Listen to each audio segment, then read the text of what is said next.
আজকাল আমাদের দেশের ইসলাম ধর্মের মানুষদের মধ্যে একটা রহস্যময় যুদ্ধের ব্যাপারে প্রচুর কথাবার্তা হচ্ছে। বিশেষ করে ইদানিং ভারত সরকার ও ভারতের উগ্রবাদী হিন্দু সংগঠনের নেতাকর্মীদের ইসলাম বিদ্বেষী কার্যক্রমে বিষয়টি খুব আলোচিত। সেই রহস্যময় যুদ্ধের নাম গাজওয়াতুল হিন্দ। এটা বিশেষ গুরুত্ববহ বিষয়। এটি এমন এক যুদ্ধকে বোঝায় যা ইসলামের শেষ সময়ে সংঘটিত হবে বলে হাদিসে ভবিষ্যৎবাণী করা হয়েছে। এই যুদ্ধের মূল ক্ষেত্র হবে ভারতীয় উপমহাদেশ, যা ইসলামের জন্য একটি গুরুত্বপূর্ণ বিজয় হিসেবে বিবেচিত হবে। মুসলিম ঐতিহাসিকরা ও আলেমরা এই যুদ্ধের প্রসঙ্গে বহু আলোচনা করেছেন, যার মাধ্যমে মুসলমানরা হিন্দুস্তান বিজয় করবে এবং ইসলামিক শাসন প্রতিষ্ঠিত হবে। রাসূলুল্লাহ সাল্লাল্লাহু আলাইহি ওয়াসাল্লাম কিছু হাদিসে এই যুদ্ধের কথা বলেছেন। তিনি বলেছেন, হিন্দুস্তানে একটি মহান যুদ্ধ হবে যেখানে মুসলমানরা জয়ী হবে। হাদিসে ইমাম আবু হুরায়রা রাদিয়াল্লাহু তাআলা আনহু বর্ণনা করেন, আমার উম্মতের দুই দলকে আল্লাহ তাআলা জাহান্নামের আগুন থেকে মুক্তি দেবেন। একটি দল হচ্ছে যারা হিন্দুস্তান আক্রমণ করবেন এবং আরেকটি দল হচ্ছে যারা ঈসা ইবনে মারিয়ামের সাথে থাকবে। সুনান নাসাই হাদিস নম্বর 3175। এ থেকে স্পষ্ট হয় যে হিন্দুস্তানে একটি যুদ্ধ সংঘটিত হবে এবং মুসলমানরা এই যুদ্ধে আল্লাহর সাহায্যে বিজয় লাভ করবে। এটি একটি গুরুত্বপূর্ণ ভবিষ্যৎবাণী যা মুসলমানদের মধ্যে আশা জাগায় এবং তাদের মনে জিহাদের চেতনা জাগ্রত করে। গাজওয়াতুল হিন্দকে কেবল একটি যুদ্ধ হিসেবে নয়, বরং এটি মুসলমানের জন্য একটি মহাকাব্যিক বিজয় হিসেবে বিবেচনা করা হয়। এই যুদ্ধে অংশগ্রহণকারীরা জান্নাতের বিশেষ মর্যাদা পাবেন এবং তাদের মধ্য দিয়ে ইসলাম নতুন এক উচ্চতায় পৌঁছাবে। হাদিসের আলোকে এই যুদ্ধের বিজয় হবে ইসলামের জন্য একটি বিশাল অর্জন, যা উপমহাদেশে ইসলামের শক্তিশালী শাসন প্রতিষ্ঠা করবে। অনেক আলেম ও মুসলিম চিন্তাবিদ মনে করেন যে গাজওয়াতুল হিন্দের যুদ্ধ এখনো সংঘটিত হয়নি, তবে ভবিষ্যতে এটি সংঘটিত হতে পারে।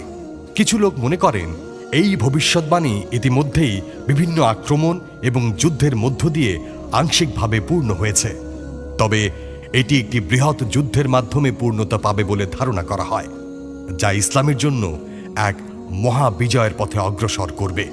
গাজওয়াতুল হিন্দ কি নিয়ে হবে?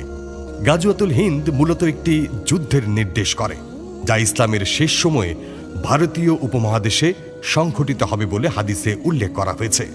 এই যুদ্ধের উদ্দেশ্য হবে হিন্দুস্তানে ইসলাম প্রতিষ্ঠা করা এবং সেখানে মুসলিম শাসন কায়েম করা। এটি বিশ্বাস করা হয় যে এই যুদ্ধে মুসলিমরা মহান বিজয় অর্জন করবে এবং ইসলামের শাসন সেখানে শক্তভাবে প্রতিষ্ঠিত হবে। রাসূলুল্লাহ সাল্লাল্লাহু আলাইহি ওয়াসাল্লাম এই যুদ্ধের ভবিষ্যৎবাণী করেছিলেন। গাজওয়াতুল হিন্দ কেন হবে? গাজওয়াতুল হিন্দের মূল উদ্দেশ্য হল ইসলামের বিজয় নিশ্চিত করা এবং হিন্দুস্তানের ভূখণ্ডে ইসলামী শাসন প্রতিষ্ঠা করা। এটি ইসলামের চূড়ান্ত বিজয়ের একটি অংশ হবে বলে ধারণা করা হয়। রাসূলুল্লাহ সাল্লাল্লাহু আলাইহি ওয়াসাল্লামের হাদিসে এই যুদ্ধের কথা বলা হয়েছে, যা ভবিষ্যতে একটি বৃহৎ সংঘর্ষের মাধ্যমে ইসলামের বিজয় আনবে। যেহেতু ইসলামিক বিশ্বাস অনুসারে শেষ সময়ে বড় বড় যুদ্ধ ও ফিতনা ফাসাদ হবে, তাই এই যুদ্ধ সেই সময়ের একটি গুরুত্বপূর্ণ ঘটনা হিসেবে বিবেচিত হয়।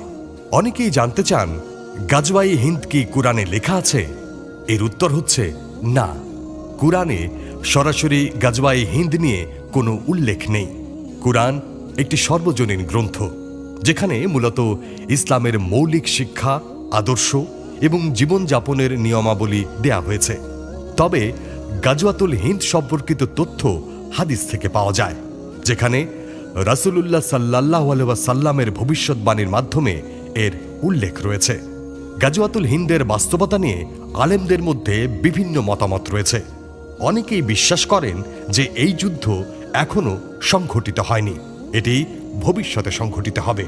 তবে কিছু মুসলিম চিন্তাবিদ মনে করেন যে ইতিহাসের বিভিন্ন সময়ে হিন্দুস্তানে মুসলমানদের সামরিক অভিযানগুলো গাজওয়াতুল হিন্দের আংশিক বাস্তবায়ন হতে পারে। তবুও ইসলামী বিশ্বাসে এটিকে একটি ভবিষ্যৎ যুদ্ধ হিসেবে বিবেচনা করা হয়, যেখানে মুসলমানরা আল্লাহর সাহায্যে চূড়ান্ত বিজয় লাভ করবে। গাজওয়াতুল হিন্দ মুসলিম উম্মার বিশ্বাসে একটি গুরুত্বপূর্ণ যুদ্ধ হিসেবে বিবেচিত হয়। এটি ইসলামিক বিশ্বাসের একটি অঙ্গ এবং ইসলামের বিজয় এবং ভবিষ্যৎবাণী নিয়ে আলোচনা করা হয়। তবে কুরআনের পরিবর্তে হাদিসের মাধ্যমেই এই যুদ্ধের মূল তথ্য পাওয়া যায়। ইসলামী দৃষ্টিকোণ থেকে এই যুদ্ধ ইসলামের শেষ সময়ের একটি মহাকাব্যিক বিজয় হিসেবে পরিগণিত হবে।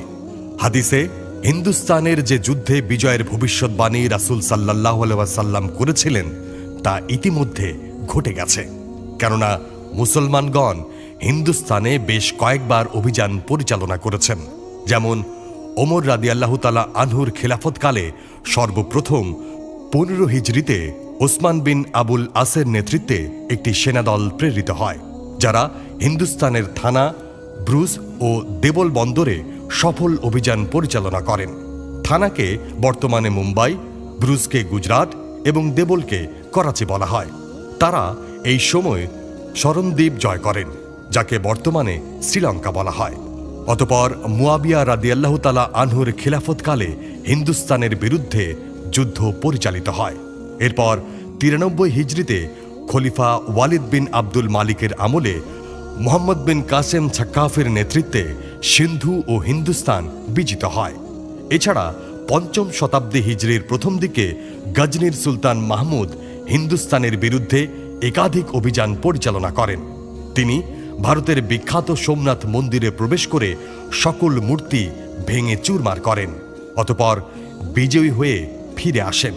তারপরও মুসলিম উম্মাহ শুধু ভারতবর্ষে মুসলিমদের উপর নানান নির্যাতনের কারণে গাজওয়াতুল হিন্দ বলতে এটা বিশ্বাস করেন যে একদিন কোনো এক বীর সেনাপতির মাধ্যমে ভারতবর্ষে পুনরায় ইসলামের পতাকা উড়বে।